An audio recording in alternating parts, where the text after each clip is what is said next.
Good evening, everybody. When I was a child, I never really went on a lot of road trips. I really went to the New Jersey beaches, and that was really cool. I mean, I have wonderful memories of the Jersey beaches, but as a daydreamer, I had bigger dreams. It was a long time since I knew my biological father, and my dream was that he would ride in on a white horse and come and get me and take me to a better life. Uh, my stepfather was not and is not very nice, so I just assumed this guy that I didn't know would be a great person, and he would take me on these wonderful road trips that I've never been on before. So I wrote in diaries that weren't very happy. I listened to sad songs. Not to mention, I did have great people on my mother's side, and my grandfather was actually, I know him as Dad because I lived with him for a few years. So I waited and waited. I dreamed and dreamed. And I finally, in that 1985 or 1986, my brother called.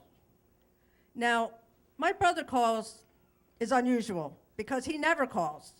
He says, I just want to let you know, our father is in town for a short time and he would like to meet us. I said, good. Great. All these emotions started running through me of why and now and how and what if he doesn't like me and do I look like him and what do I talk to him about? It's been a long time. So we meet. So finally, I talked to him on the phone, and I could tell right away that he's a charismatic kind of guy.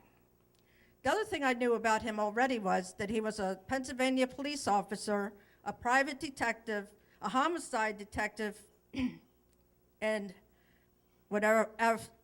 And he was also on his second wife at the time. So I meet him at a restaurant.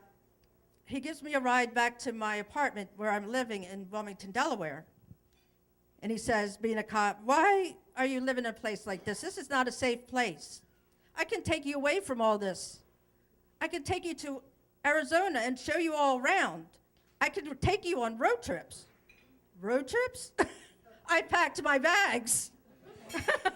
I'm like, I'm here, I'm with you. I don't know you, but I'm going. But one thing that we did have in common was his brown eyes. My mom has blue eyes, so there was that one connection. So I gave up my job, I gave up my car, I gave up my boyfriend, which is a good thing.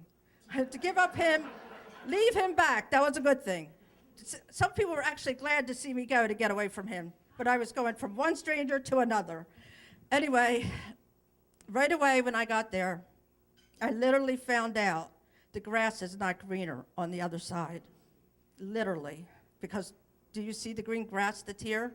It's beautiful, and we live in it every day, and we don't see the beauty that's right in front of us. So, thanks to my dad, I was able to go on some road trips with him. I got to go to Las Vegas, Grand Canyon, Disneyland for my birthday, Las Vegas.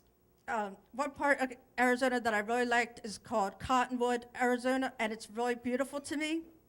There's a place called Surprise, Arizona, and one day, I actually stayed there for 13 months with him. And let me add, his wife did not like me. And that's okay. I didn't care. One day, though, I was working at a daycare center out there, and I said to my boss, I want to go home. She said, well, you live down the street. Go home. I'm like, no, you don't understand. I want to go home. She said, well, tell your dad. And when he saw me, he knew right away that something was up. And I said, I need to go home. My whole support system's there. One song that I used to think about him when I was growing up was, You Were Always on My Mind. And one time we were driving on one of his detective trips, and that song came on, You Were Always on My Mind, which still burns in my heart today. There's other songs, but that's really special. But when we were on this trip with him, on a detective trip somewhere in Arizona, that song came on, and it was just so special that it came on at the right time in the right place. I'm trying to stretch. Okay. So I don't talk to my dad, and he doesn't talk to me anymore. He knows why, and I know why, but he will always be on my mind. Love you, Dad. Thank you. Lorraine, everybody.